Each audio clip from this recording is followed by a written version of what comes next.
I work on street redesigns, making them more pedestrian friendly, all of that stuff too. And there's an environmental aspect and element to that. Like all of the work that I would argue all of the work that urban planners do, if it's not like explicitly environmental related, it impacts and ties back to the environment in some way. The 4 Degrees to the Streets podcast explores neighborhood design and urban policy topics through the critical lens of equity to give listeners the tools needed to overcome structural and institutional barriers, and examines how the built environment shapes communities for better or worse. Tune in once a month to keep it 4 degrees to the streets.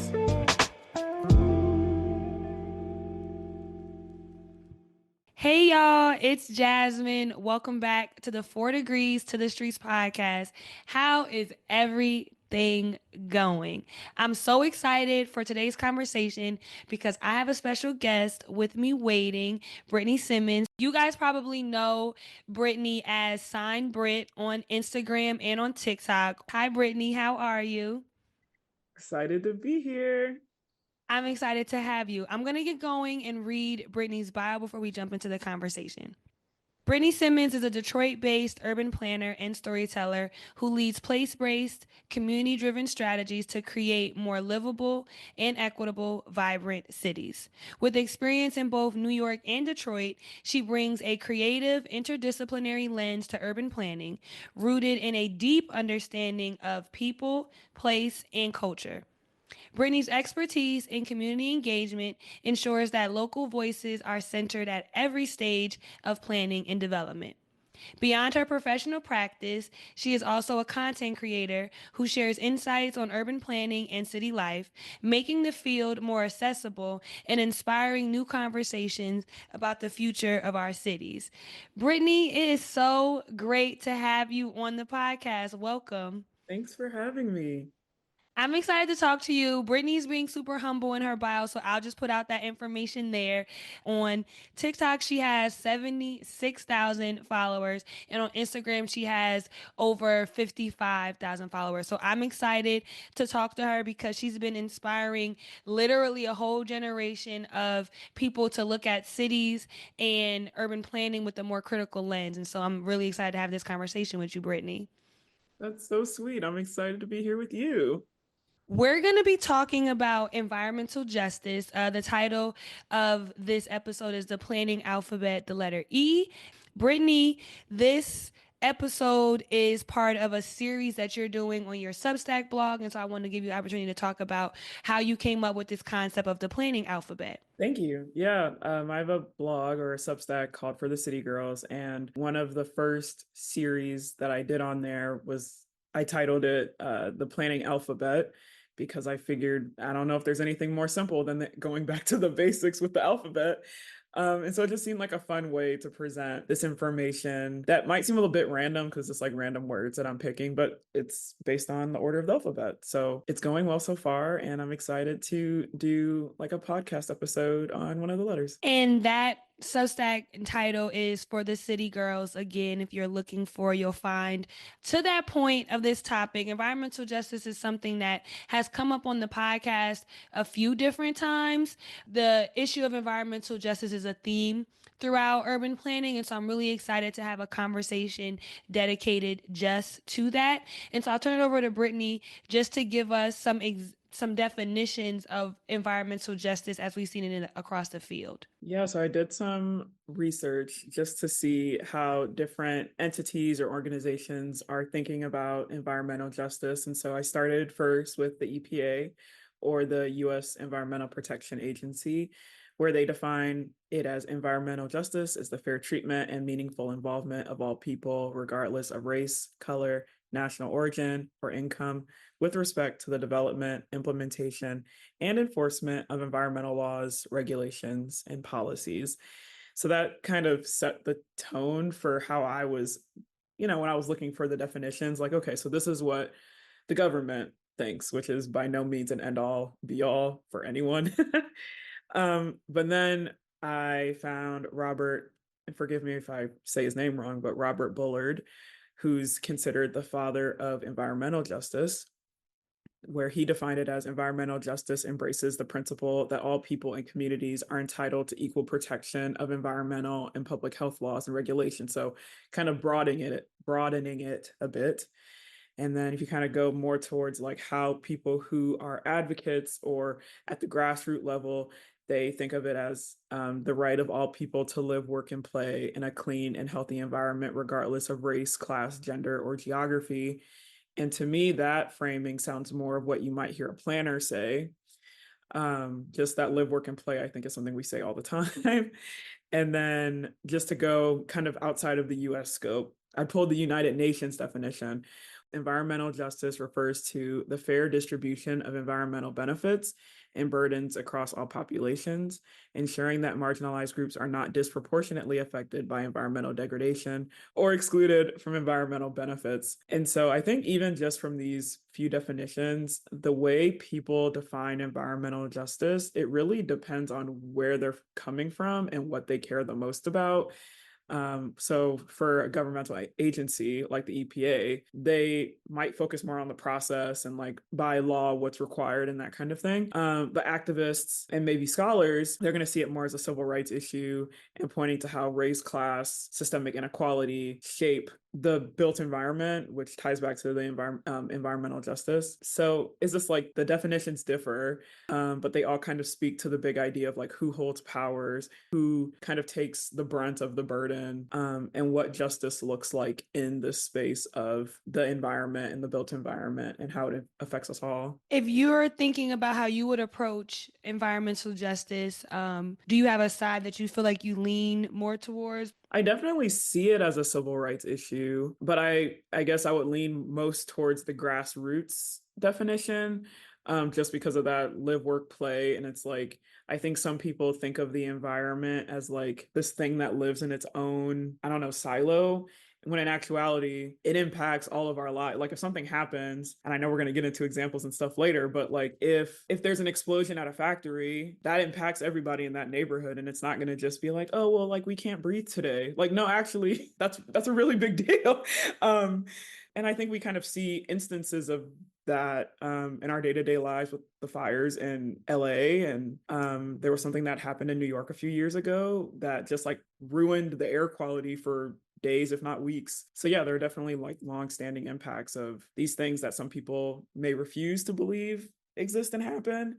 And it's like you can refuse to believe it, but it's still going to happen. I would lean towards the same definition. I feel like the civil rights, social justice element of environmental justice is what I lean towards, and it's actually environmental justice is the key word that brought me into urban planning. When I was in undergrad or shortly before I went into undergrad, the Flint water crisis, and Brittany, you're from Michigan, the Flint water crisis was happening.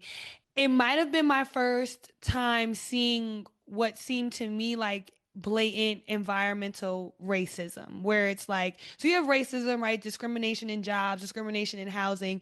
But I think of environmental justice as kind of like discrimination in the environment. It's a certain demographic, Black people, people of color, minorities, indigenous populations, immigrants to this country, living in conditions, environmental conditions, air, water, soil that are in some way, shape, or form contaminated or lead to their exposure to high risk illnesses like respiratory illnesses or cancers or obesity in some cases, if you're thinking about like food or walkability.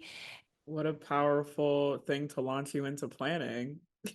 But that theme of environmental justice runs through my head when I'm making decisions, when I'm looking at loans and looking at properties. And I think that really does help shape my lens and my decision making.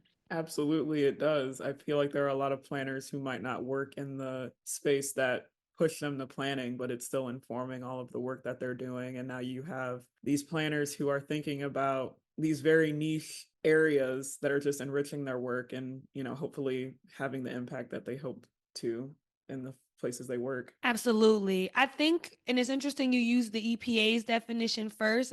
Do you tend to go to government sources when you're looking for information first? I know I do. And I think that's probably planner training is like, okay, you're looking up something, check whatever regulatory agency governs that thing. Is that the same for you? Yeah, I feel like you have to know what's possible first. And, maybe it's like I need to know what the rules are so I know how to break them, obviously within reason.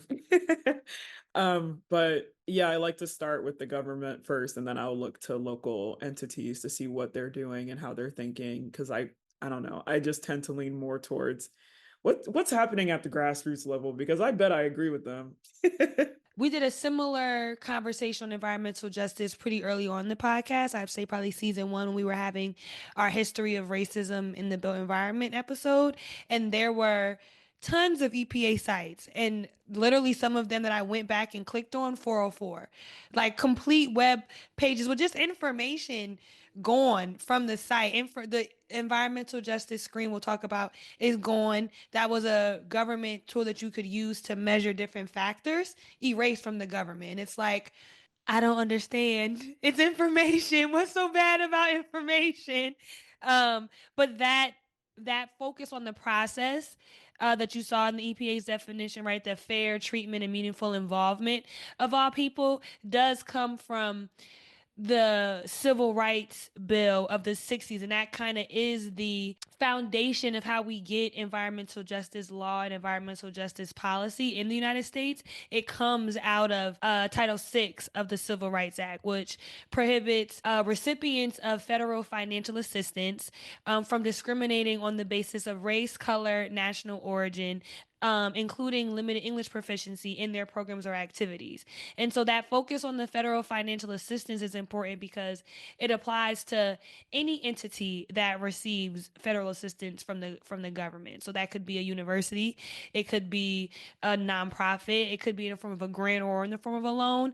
But that law within the Civil Rights Act stems through HUD, EPA, Department of Transportation. So all of their actions, they have to assess whether they're being discriminatory. And so in the EPA, they've taken that to look at how their actions on the environment can be discriminatory based on race, national origin, or color. And so that environmental justice policy comes from how the EPA or the environmental industry looks at their civil rights impact. And so they are focused on process and outcomes, and maybe not necessarily arriving at some equitable environmental level, the same way that United Nations or different grassroots organizations would have put it together.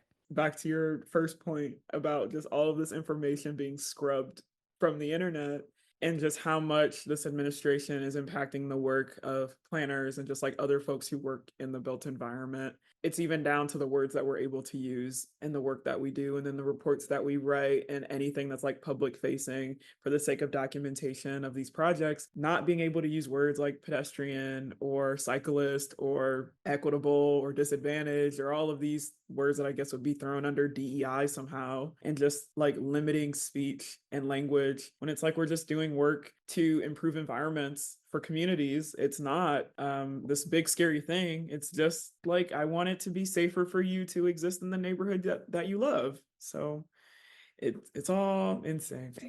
And it is interesting because those are not bad words, right? Like a pedestrian, a cyclist, disadvantage, equity, justice, fairness, black.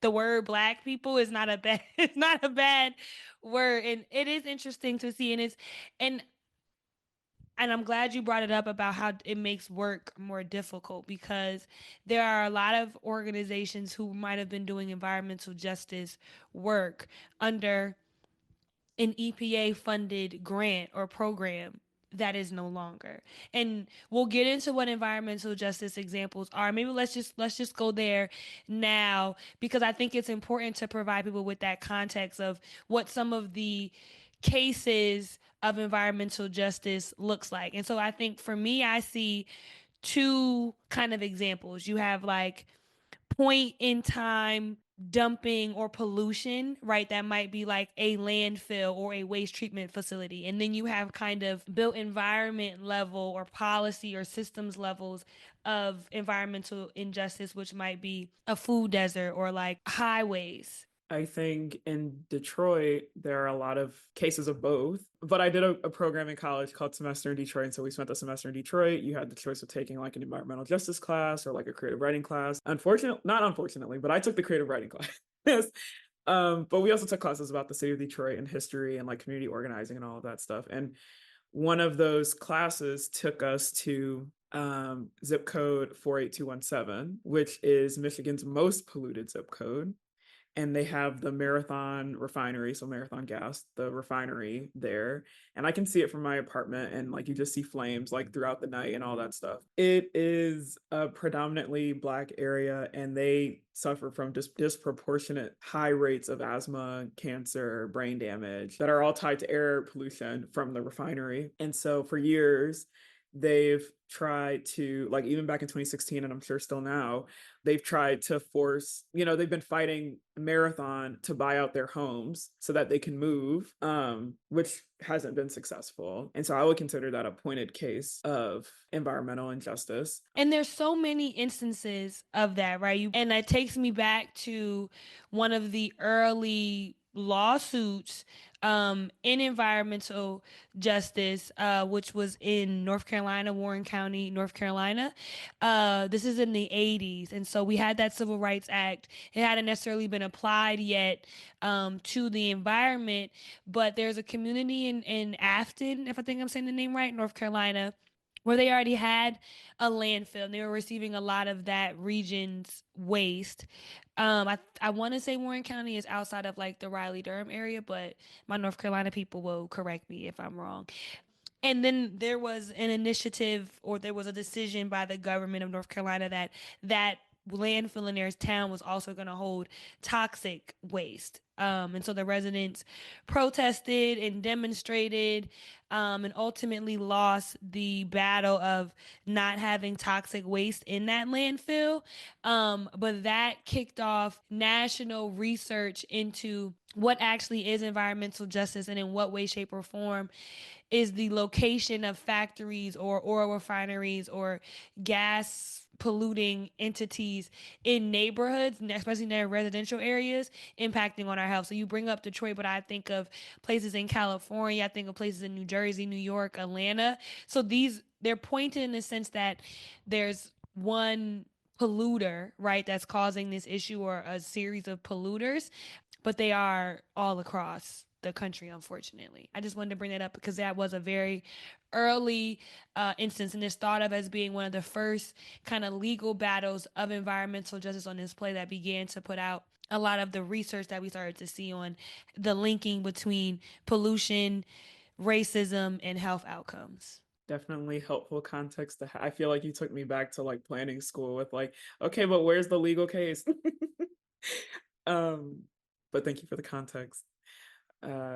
But yeah, as you mentioned earlier about, the pointed cases, but then there are also these broader cases where it's not necessarily one actor who's doing the thing. But like I think about highways and the construction of those and cutting through neighborhoods through the like 50s and 60s and just polluting the air over decades, or, areas where there's a lot of truck traffic and noise. I've done projects in areas like that, and you just see the impacts of not only the people but of the environment itself, and whether it's like how the homes look because they're like covered in soot, or how the trees look because they're absorbing that air. And there are two bridges in Detroit that connect us to Canada. One isn't open yet. They're constructing a new one right now, but they both kind of funnel into the same neighborhood, which is Southwest Detroit, which is a predominantly Latino community. And I was driving by there the other day, and I was like, the truck traffic over here has to be insane, of just constant big trucks. These broader cases, they're part of larger systems that tie back to our zoning or transportation planning or industrial policy. And they stretch across entire communities, like we were saying about, you were mentioning entire cities that are impacted by these things, or even the subset of communities. It's not a singular neighborhood or a singular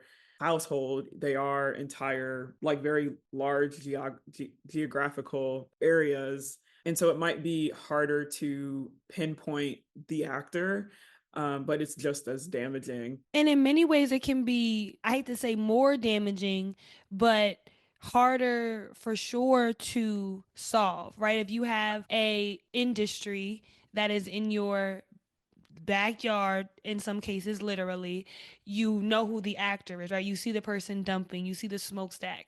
But when it's neighborhood design and you have a long stretch of highway, for example, with however many vehicle miles traveled that might have diesel trucks, buses, regular cars, all the different things going by day in and day out throughout the day, pretty much nonstop, and your window is less than a half mile away from that, those fumes are coming in every single day. And so, no, you don't sue every driver that goes past your house, but and this is where the planning comes in and where the systemic racism comes into play.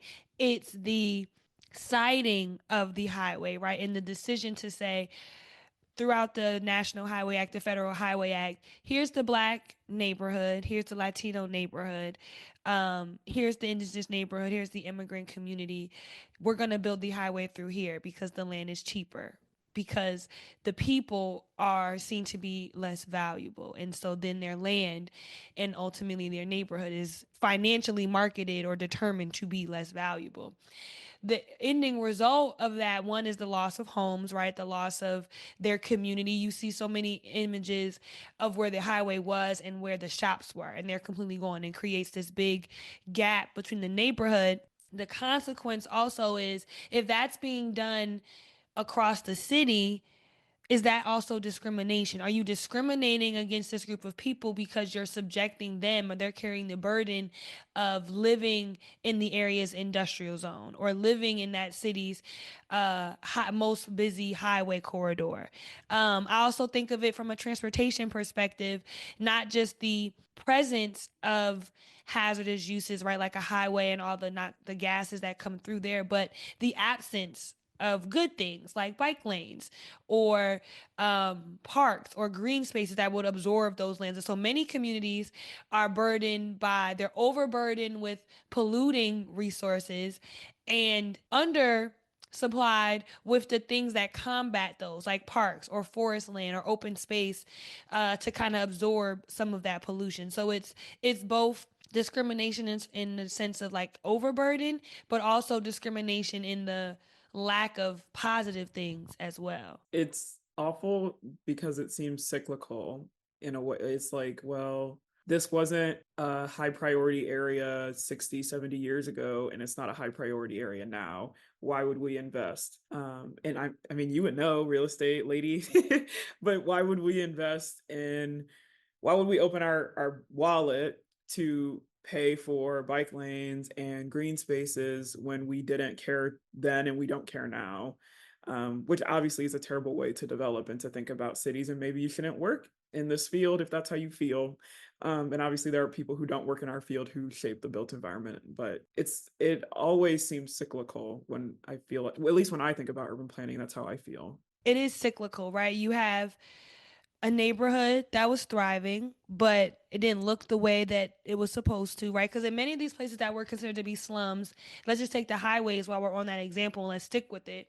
In many of the areas that were considered to be slums, ready for eminent domain, another E word, to be taken out because, oh, it's a slum or it's blighted. Check out Brittany's Substack article on blight. The B is for blight. We're not, right. It was stores and shops and businesses, but they were not owned by white people, and so they weren't worthy of being kept.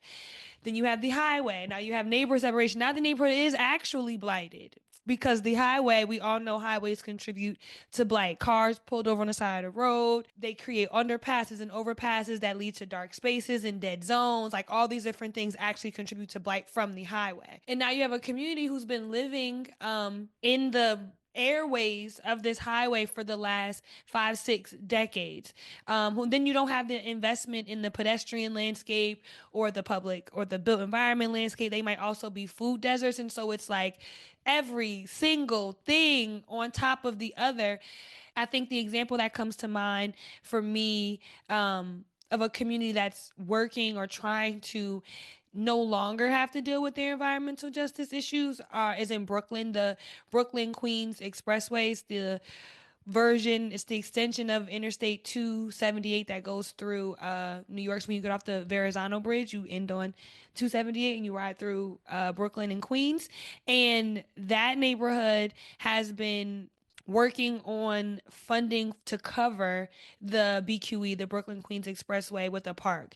And so the goal of that park is a 3.5 acre park, I think it would be. It would cap the highway from some distance. I think the most polluted distance or the most residential populated distance near the highway with green space. And so by covering the highway, you're then kind of trapping the smog and emissions and carbon monoxide and all that stuff that comes from fuel and vehicles riding by underneath this green space, which is then cleaning the air above. And so it's a double benefit. And you see projects like this, or proposals rather, like this across the country in cities that have realized, oh, our highway is killing us. It's causing these air quality issues. And I think it's exciting to see, and I'm hopeful even under the new administration with less policy and less financing and less funding opportunities for equity and DEI and justice programs, that we can still see those things come to fruition. Because, and this is why I feel like the issue of environmental justice is most important, is because it really is a life or death issue. It absolutely is. And, I work in transportation now, and I think sometimes when people hear that, they think it's like, okay, I do highways, which I don't. Clear the record.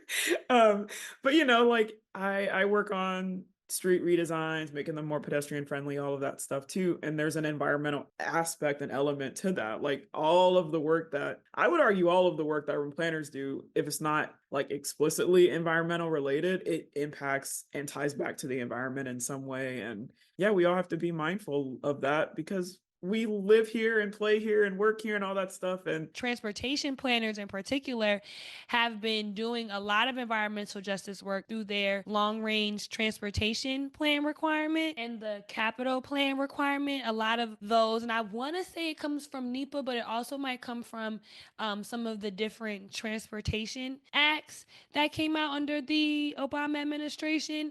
But there's requirements that entities that are receiving money from state entities that are receiving money from federal agencies are required to assess the impact of their action on the environment. And so through that requirement, the DOT, the MTA, HUD have to assess how their behaviors are going to impact the environment. And a lot of those groups have then taken another level to say, not only how is it going to impact the environment, but how is it going to impact human health? And that's how they've been assessing environmental justice. So it was a project I worked on in Dallas, or it was Houston, Texas, and they have like those HOV lanes in Texas, and they applied an environmental justice lens to that project to find out that that proposal for it was like either you have the 3 people in your car or you pay a fine. And it went through a particular environmental justice neighborhood in Houston, and as they were doing their planning analysis, they realized it was going to have a disproportionate impact on their environmental justice community in Houston. And so they had to come up with ways to solve that disproportionate negative impact. And so I think I bring that up as an example of how EJ principles or policies or definitions are used in the real world or used in planning examples, because it does require a special level of assessment. If you look at the traditional metrics of making decisions or site selection, and you're not looking at it from an equity lens or an environmental justice lens, you're just creating more harm, because you're going to continuously burden the standard metrics of, well, you pick the cheapest place or you pick the less dense place, might ultimately end up in you harming a community that's already been overburdened. so let me ask you this. We talked earlier about, when we were talking about the definitions, neither of us leaned into the EPA definition. We both kind of discussed it not maybe going quite far enough, not having quite the right lens. When we talk about NEPA, when we talk about, these things that you talked about happening in Texas, do we feel, or do you feel that the government is going far enough in regulating the work that we're doing as planners? because obviously it's tied to the dollars that we get for the project, but is it enough?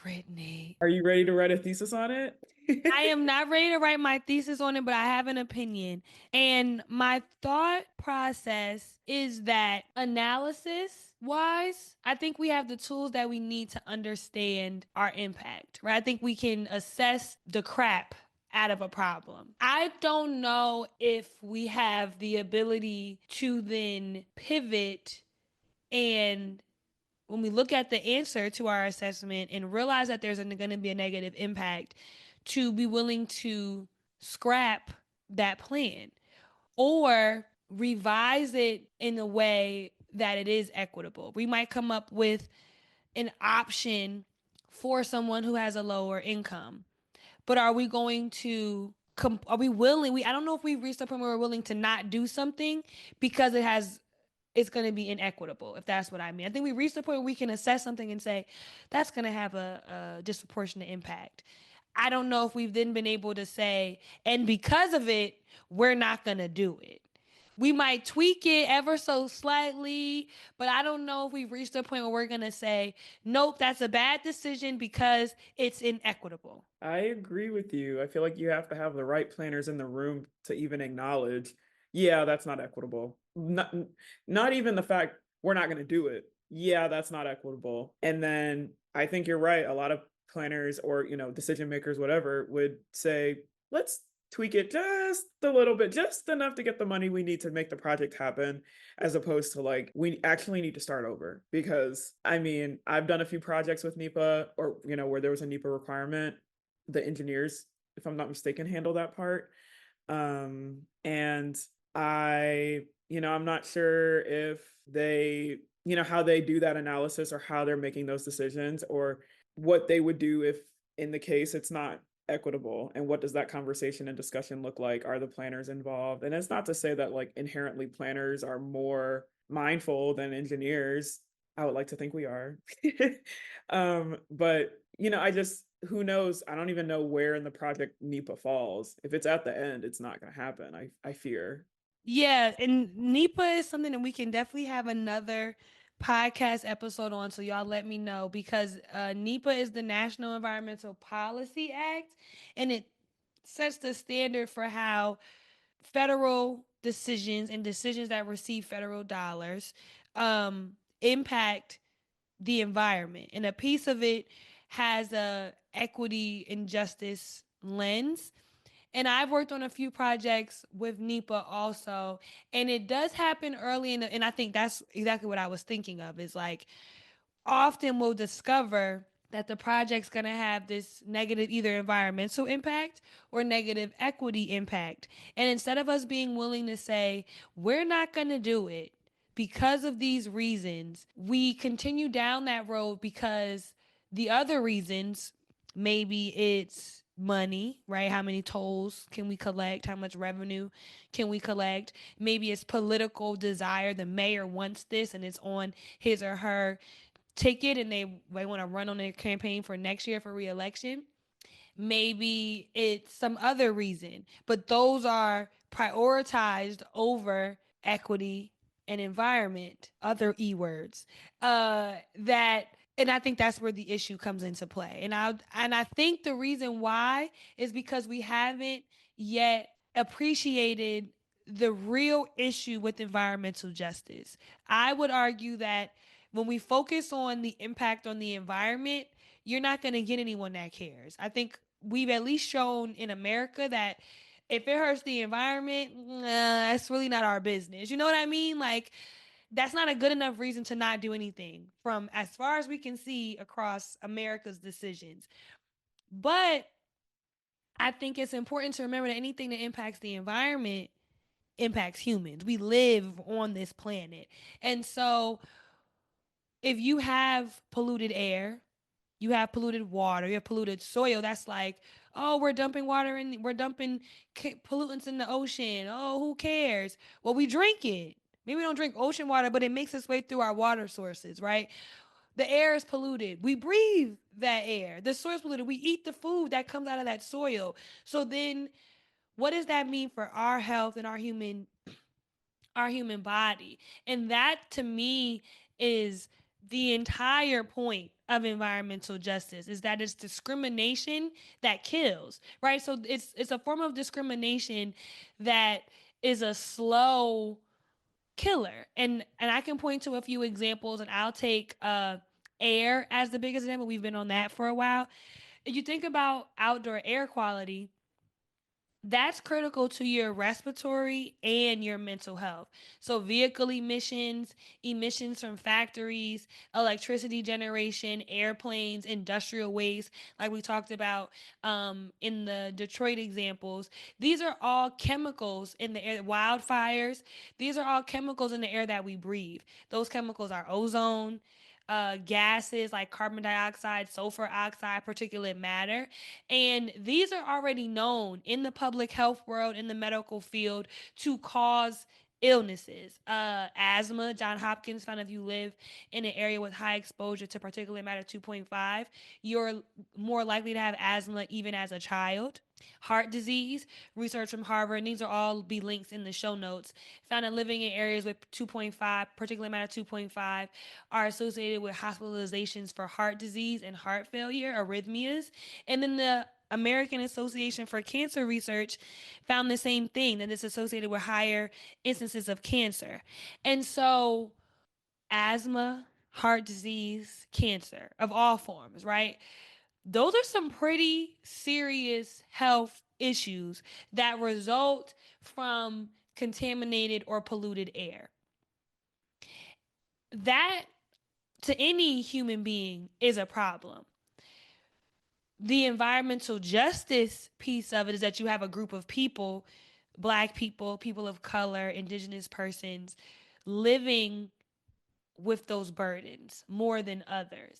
And so not only are they carrying the brunt of all of our highway traffic, all of our industrial waste, but they're also suffering with asthma. You see asthma rates in Brooklyn much higher than somewhere in Manhattan. You see cancer rates or issues of heart disease much higher in these environmental justice neighborhoods, and we have to start to understand the relationship between urban planning and built environment decisions and public health and human health, because they're very much linked. And a consequence of health things are, right, that they take time. It's not that you breathe the highway today and you have asthma tomorrow, but maybe by year 5 or year 10, or when you wonder why um, students are missing school over and over, or there's phlegm in your throat, or there's mental health issues because your daily air quality is polluted. And so your brain cells are forming differently. Whether you're a senior, that might lead to early on time Alzheimer's and different things like that. And so for me, the planning and public health, and y'all know this on listen to this show, is the whole purpose of it all. It's like whatever we do in the built environment directly relates to someone's quality of life, and part of that quality of life is wellness and health. I feel like as planners, we can talk about this stuff all day long till we're blue in the face, forever and ever and ever. And I all often want to go back to and think about, okay, but now what? And what does this mean? And you're this whole conversation, it goes back to public health and health outcomes, and wondering, okay, you're saying what the problem is, but what are we to do about it? And a lot, because it's environmental justice or injustice, it's like people who look like us don't have the power to make something happen, to change like these institutional problems. um but it reminded me of a project that I worked on, which is very different. It's not, it can be a public health problem, but it's not like environmental injustice per se, that I worked on when I was living in New York, where our client was like an education think tank specifically for K through 12. And the problem that we were trying to solve for that project was, how do we show people, how do we convince people that exclusionary zoning is bad, basically? And so obviously exclusionary zoning can have ties to public health concerns and things of that nature.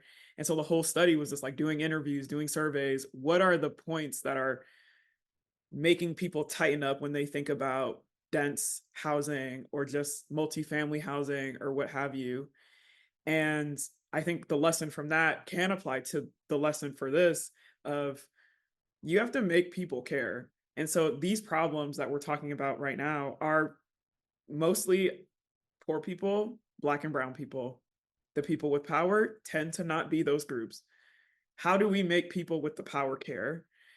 And in that particular project, it was spelling out what the benefits are for them, unfortunately.